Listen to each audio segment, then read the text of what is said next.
Bem-vindo ao Conexão Educação. Sou o professor Marcelo Bessa e estaremos dando continuidade na área de matemática, ao conteúdo de tabelas e gráficos, aula 2, certo? O que nós vamos procurar trabalhar hoje, novamente, é a interpretação e resolução de problemas envolvendo gráficos e tabelas, que envolve a competência de área 6 do Enem, que é interpretar informações de natureza científica e social obtidas na leitura de gráficos e tabelas, realizando previsão de tendência, extrapolação, interpolação e interpretação. Nós temos 3 habilidades envolvidas. A habilidade 24, que é utilizar informações expressas em gráficos ou tabelas para fazer inferência. A habilidade 25, que é resolver problema com dados apresentados em tabelas ou gráficos. E a habilidade 26, analisar informações expressas em gráficos ou tabelas como recurso para a construção de argumentos. Nessa aula, nós utilizaremos das seguintes estratégias de resolução. Nós vamos procurar extração das informações básicas dos gráficos que permitam solucionar a questão. Utilizaremos cálculos de porcentagens, cálculos algébricos, razão e média ponderada. Então, vamos iniciar a resolução de questões sobre tabelas e gráficos. Então, na questão 1, é uma questão do Enem de 2012. Então, nós vamos ter o quê? Um gráfico de linha ou poligonal, certo? Que mostrará o quê? Vendas por mês. Então, o aluno terá que interpretar esse gráfico, certo? E analisar qual os meses que ocorreram a maior e a menor venda, certo? Então, olhando para o gráfico, como eu disse que é um poligonal, você vai ter que identificar o ponto mínimo e o ponto máximo. Então, qual é a estratégia que deve ser utilizada? Justamente, você passa uma reta no ponto mais alto, paralela ao eixo, no caso o eixo do mês, e passa outra reta no ponto mais baixo.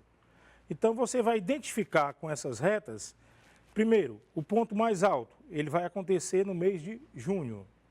E o ponto mais baixo, você vai encontrar no mês de agosto. Por que você percebe isso? Porque todos os outros pontos estão entre as duas retas. O ponto que encosta na parte superior à reta de cima é o mês de junho, então maior valor de vendas. E o ponto que encosta na reta de baixo, o mais baixo, é no mês de agosto.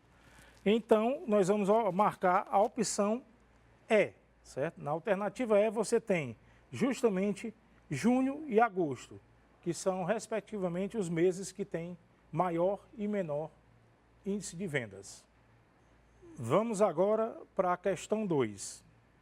Essa questão 2 é do Enem de 2014, certo? É uma questão interessante porque ela vai envolver gráfico de setores e gráfico de barra, certo? Então, 2 tipos de gráfico que vão ter informações que vão ser associadas, certo? Então, é o quê? Uma empresa de alimentos que vê a remuneração dos seus funcionários, certo? Então, ele vai trabalhar esses funcionários por nível de ensino fundamental, médio e superior. Então, ele vai separar a quantidade de funcionários em cada nível e ele vai trabalhar justamente dizendo que no ano de 2013, essa empresa ela teve uma receita de 10 milhões de reais e um gasto com folha de 400 mil reais. Então, ele quer fazer a projeção para o ano seguinte. Então, no ano de 2014, a empresa vai ter uma ampliação de funcionários, mas vai manter o mesmo valor salarial por categoria, ou seja, por nível, como eu disse. Então, os demais custos da empresa vão permanecer constantes, de 2013 para 2014. Então, o número de funcionários em 2013 e 2014, por grau de instrução, vai estar representado no gráfico 2, certo? E no gráfico 1, nós temos justamente a distribuição por nível de instrução.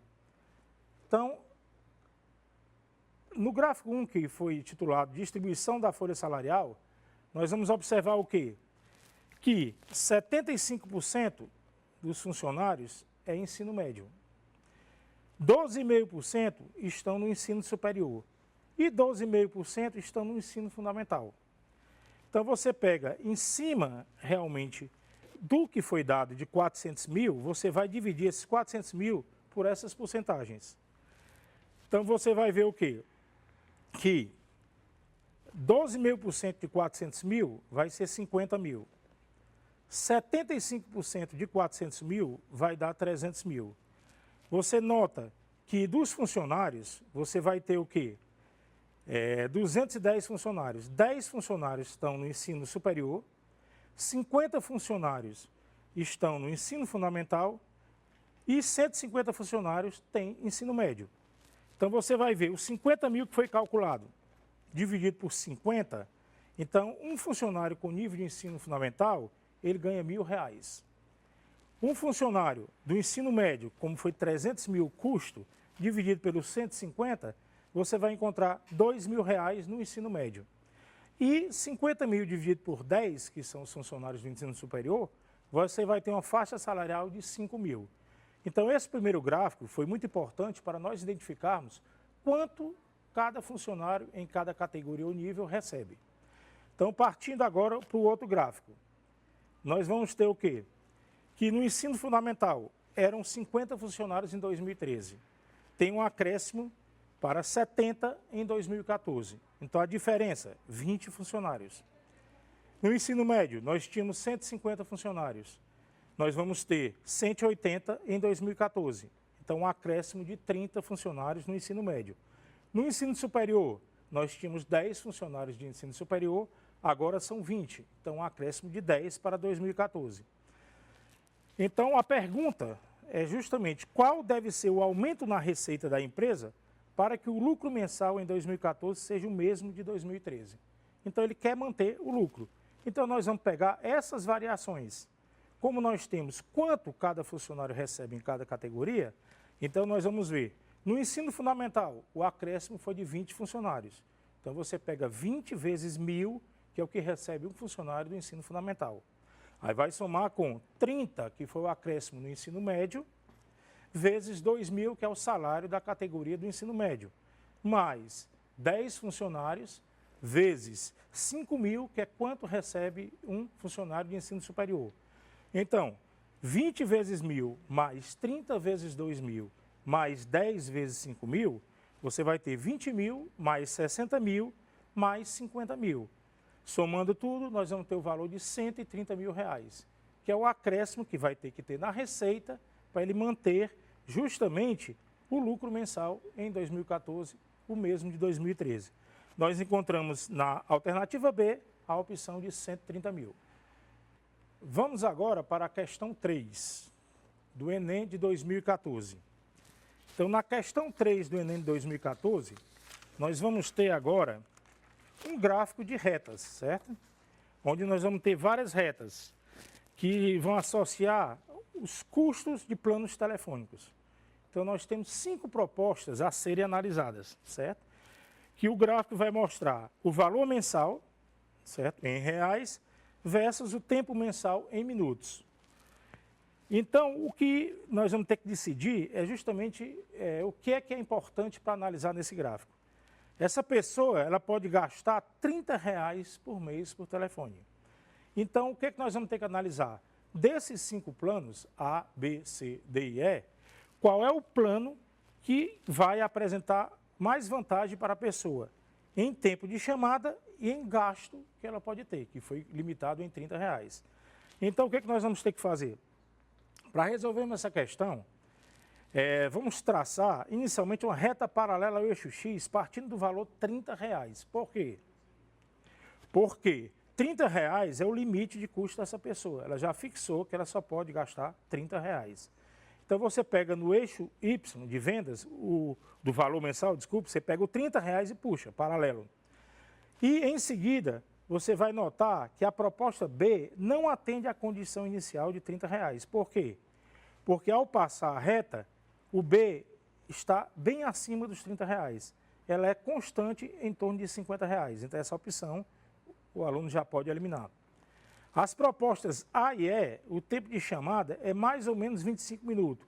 Porque quando você desce do ponto de encontro da reta para o eixo do tempo, você encontra entre 20 e 30. Então, nós estamos estimando em torno de 25 minutos. E a proposta C oferece um tempo de chamada de 30 minutos, sendo assim a mais vantajosa. Ou seja, o que o problema pediu? que a pessoa queria gastar R$30 com maior vantagem de tempo. Então, o que nós vimos com essa análise, que essa pessoa com R$30 vai usar 30 minutos no mês, que será a opção mais vantajosa. Então, a alternativa C, o plano C é o mais vantajoso para essa pessoa. Vamos agora para a questão 4 do Enem de 2015. Então, na questão 4, nós temos dois gráficos de setores, certo? O que está sendo analisado agora é o polímero de PET, politerafetalato de etileno. E é um dos plásticos mais reciclados em todo o mundo. Então, a análise aí vai ser justamente de reciclagem. Então, aí mostra a destinação desse material ser reciclado, né? Então, no ano de 2010, o total de PET reciclado foi de 282 quilotoneladas, certo? Então, no primeiro gráfico, você tem os usos finais.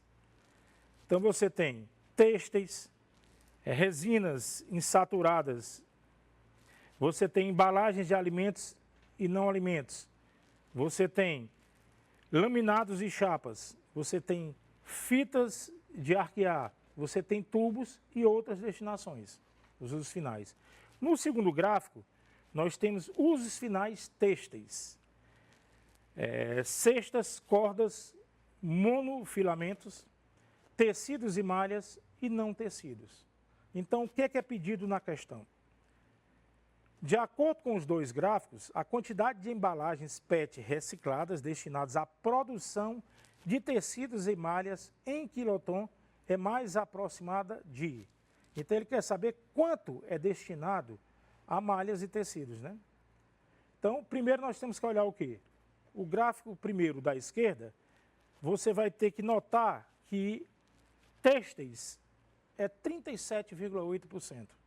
Então, nós identificamos a porcentagem do uso final para a área têxtil, que se você pegar e tirar 37,8% de 282 quiloton, você vai achar, multiplicando 0,378 por 282, você vai achar 106,6 quiloton, que é a quantidade de quiloton que é destinada ao têxtil.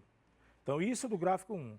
Mas como a pergunta é específica, ela quer saber dentro da área têxtil, quanto eu vou usar de tecidos e malhas, então nós vamos pegar este valor encontrado, 106,6, e vamos pegar a porcentagem que é destinada a tecidos e malhas, que é 30%. Então, do valor 106,6, eu vou calcular 30%. Então, multiplicando 0,30 vezes 106,6, eu vou encontrar 32 quiloton. Ou seja, o total de quilotons destinados a tecidos e malhas está na alternativa C, 32 quiloton, certo? Então, vamos agora, alunos, para a questão 5 do Enem de 2017. Então, na questão 5 do Enem de 2017, nós vamos ter novamente dois gráficos de setores, aonde o foco agora é o tempo de conexão à internet. Foram escolhidos 2 dias, tempo de acesso na sexta-feira, em minuto, e tempo de acesso no sábado, também em minuto. Então, foi gerado ou criado um mini aplicativo que roda toda a área de trabalho, que gera automaticamente esses gráficos. Então, o que ele quer saber é o seguinte: analisando os gráficos do computador, a maior taxa de aumento no tempo de acesso da sexta-feira para o sábado. Ou seja, qual site aumentou o seu acesso de sexta para sábado? Então, nós vamos observar os gráficos. No primeiro gráfico, você tem site X, 12 minutos, site Y, 30 minutos, site Z, 10 minutos, site W, 38, site U, 40 minutos. Então, nós vamos pegar esses mesmos sites no sábado. Então, você vai ter site X, 21, site Y, 51, site Z, 11, site W, 57, site U, 56. Essa questão não pode ser uma análise só de crescimento numérico. Ele quer a variação, certo? Ele quer saber a taxa de aumento. Então, eu vou ter que fazer justamente o quê? A razão de sábado para sexta. e vou encontrar um valor decimal, onde eu vou tirar 1, que é o 100%, e vou ter o percentual de aumento. Então, fazendo em cada site. No site X, a razão de 21 para 12 é 1,75. Subtraindo 1, nós vamos ter 75% foi o aumento de utilização do site X. No site Y, nós vamos fazer a razão entre 51 por 30. Nós vamos achar 1,70. Tirando 1, nós vamos ter 70% de aumento no site Y. No site Z, nós vamos ter 11 por 10, onde dá 1,1. Tirando 1, nós vamos ter 10% de aumento no site Z. Site W, nós vamos ter 57 por 38, onde nós vamos achar 1,5. Tirando 1, nós vamos encontrar 50% de aumento no site W. No site U, nós vamos ter 56 por 40, onde acharemos 1,4. Tirando 1, você vai encontrar 40%. Então, calculados todos os percentuais de aumento, então nós vamos perceber que o site que teve o maior aumento de sexta para sábado foi o site X, onde está na alternativa A. Questão 6, do Enem de 2019. Nós temos agora dois gráficos de colunas, ou barras verticais, onde a taxa de urbanização, certo, vai ser mostrada. Então, o que é a taxa de urbanização de um município? É a razão, ou seja, a divisão entre a população urbana e a população total do município. Certo? O que é a população total? É a soma da população rural com a população urbana. Então, esses gráficos vão apresentar justamente as populações urbanas, no primeiro gráfico à esquerda, e a população rural no gráfico à direita, certo? Então, nós temos justamente em 5 municípios. Município 1, município 2, município 3, município 4 e o município 5. Certo? Todos no mesmo estado. Então, o governo do estado, em reunião com os prefeitos, fez um acordo de que o município com maior taxa de urbanização receberá um investimento extra em infraestrutura. Então, nós temos que identificar qual foi o município que teve essa maior taxa de urbanização. Então, primeiro nós vamos ter que fazer o quê? Somar as populações, que ele fala que a população total é a soma da urbana com a rural.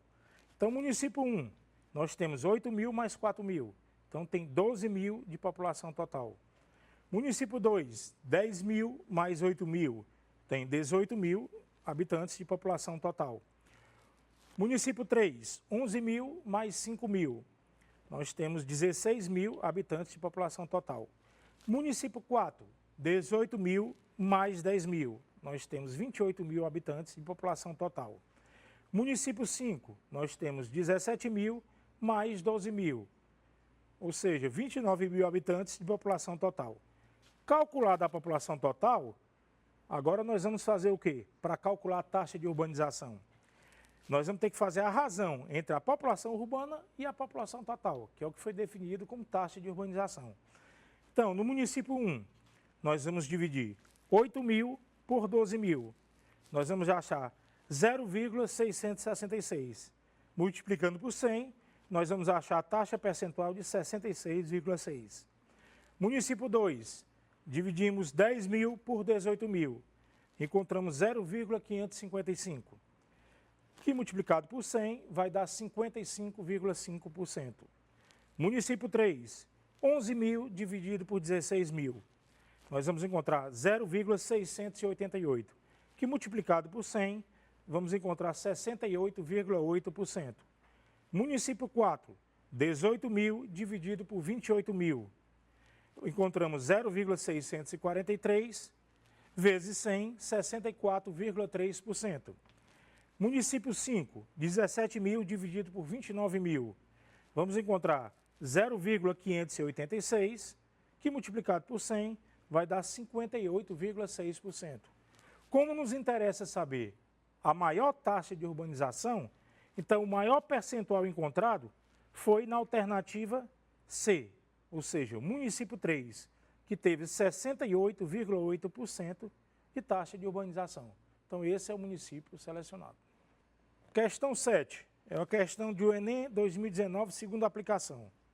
Então, segunda aplicação é aquela aplicação extra que o Enem faz em unidades prisionais e outras aplicações que são necessárias. Você não encontra essa aplicação na prova que é feita na primeira aplicação. Você tem que procurar no site, no INEP, Enem, segunda aplicação.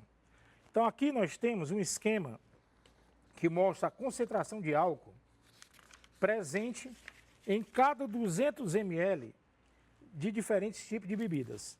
Então, vamos entender, são duas informações. Na primeira, você tem álcool, limites para o consumo de bebidas alcoólicas. Então, você tem a quantidade estudada, 200 ml. Você tem bebida. As bebidas estudadas foram cerveja, vinho, uísque, vodka e cachaça. A concentração de álcool na cerveja, 5%. No vinho, 12%. No uísque, 40%. Vodka, 40%. E cachaça, 40%. Grama de álcool em cada 200 ml. Você tem 10 gramas na cerveja, 24 no vinho, 80 no uísque, 80 na vodka e 80 na cachaça. E unidade de álcool, você vai ter 1 na cerveja, 2,4 no vinho, 8 no uísque, 8 na vodka e 8 na cachaça. A segunda informação na tabela é o complemento para nós resolvermos a questão. Ele diz que unidades de álcool e males à saúde. Então, o risco, ele divide em baixo, médio e alto e vai para o gênero, mulheres e homens.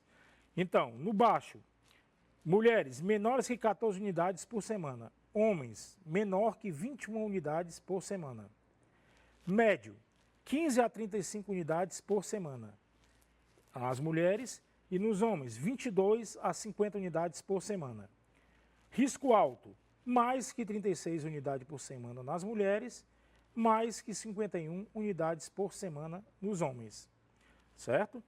Então, o que é que o comando pede nessa questão? De acordo com as informações nas duas tabelas, indique qual o número máximo de taças de vinho de 300 ml que pode ser consumida semanalmente por uma mulher que se enquadre no grupo médio de risco. Então, como eu disse, analisar o que diz o problema. Toda a tabela foi montada em cima de 200 ml. O que ele está pedindo no comando é que você analise em cima de 300 ml. Então, nós já vamos ter que fazer uma adaptação do que foi analisado em 200 ml para 300 ml. E ele situa nas mulheres o foco da observação e no nível médio. Então, ele quer saber, semanalmente, por uma mulher que se enquadre no médio risco, quantas taças de vinho ela vai poder tomar. Então, primeiro nós vamos fazer a conversão de 200 para 300. Se você olhar, 200 ml para 300, eu estou aumentando 100 ml, 50%. Então, se eu pegar o fator 2,4 de unidade de álcool, certo? Que tem no primeiro gráfico, e multiplicar por 1,5, eu vou estar ajustando ele para 3,6. Como serão 7 dias, certo? Então, nós vamos ter que pegar, no nível médio, de 15 a 35 a tolerância.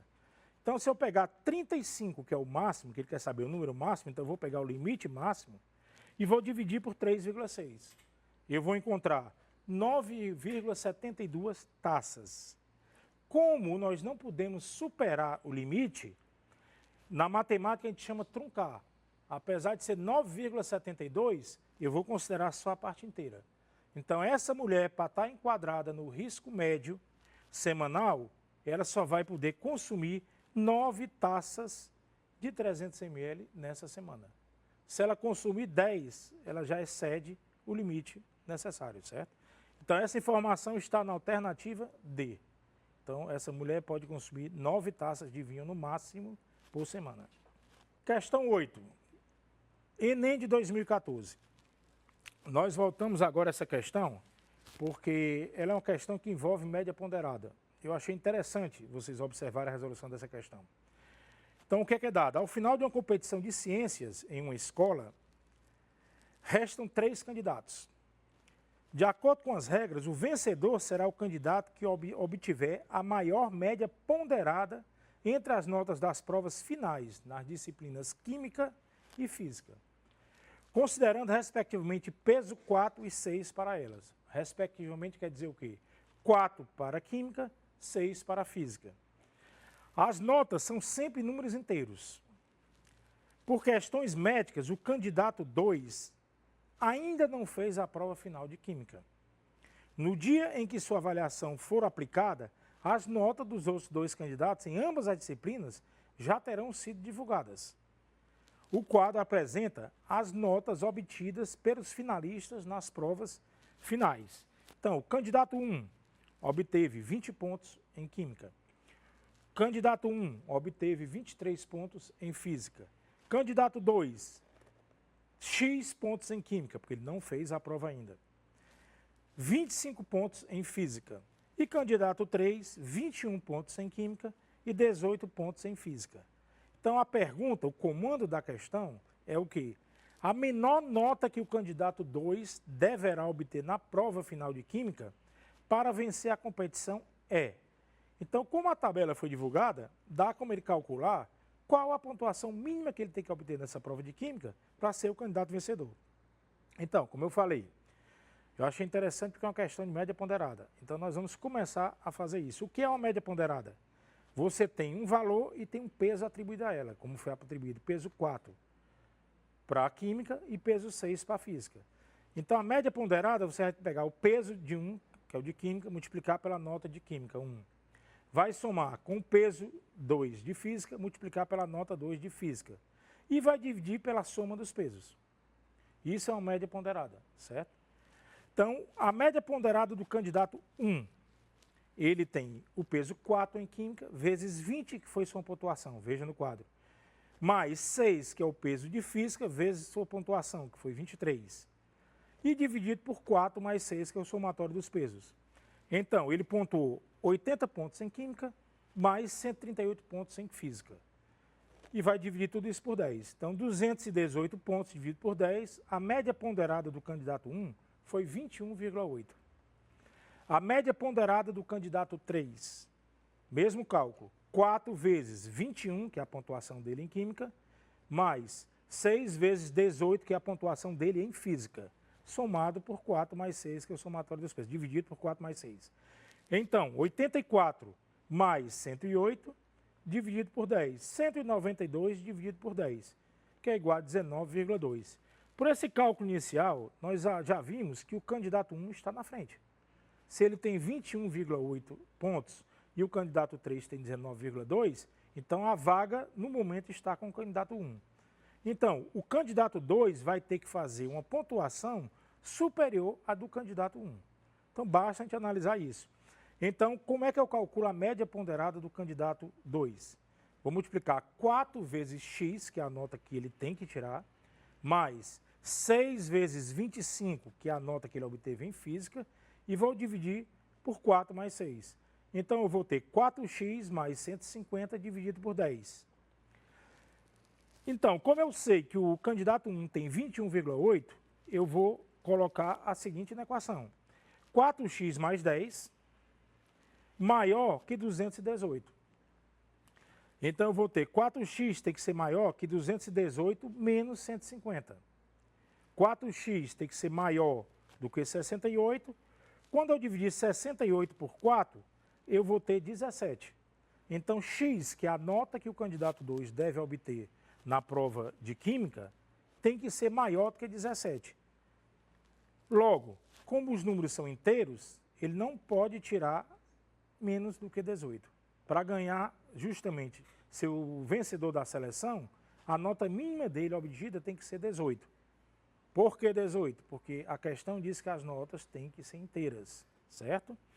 Então, essa opção está na alternativa A. O candidato terá que fazer 18 pontos no mínimo. Concluímos aqui a parte reservada a gráficos e tabelas. Vimos que são desenvolvidas as habilidades de interpretar, resolver e analisar informações em gráficos e tabelas. As estratégias de resolução utilizadas nessa aula foram interpretação e resolução sem cálculo, cálculo de porcentagens, razão e média ponderada.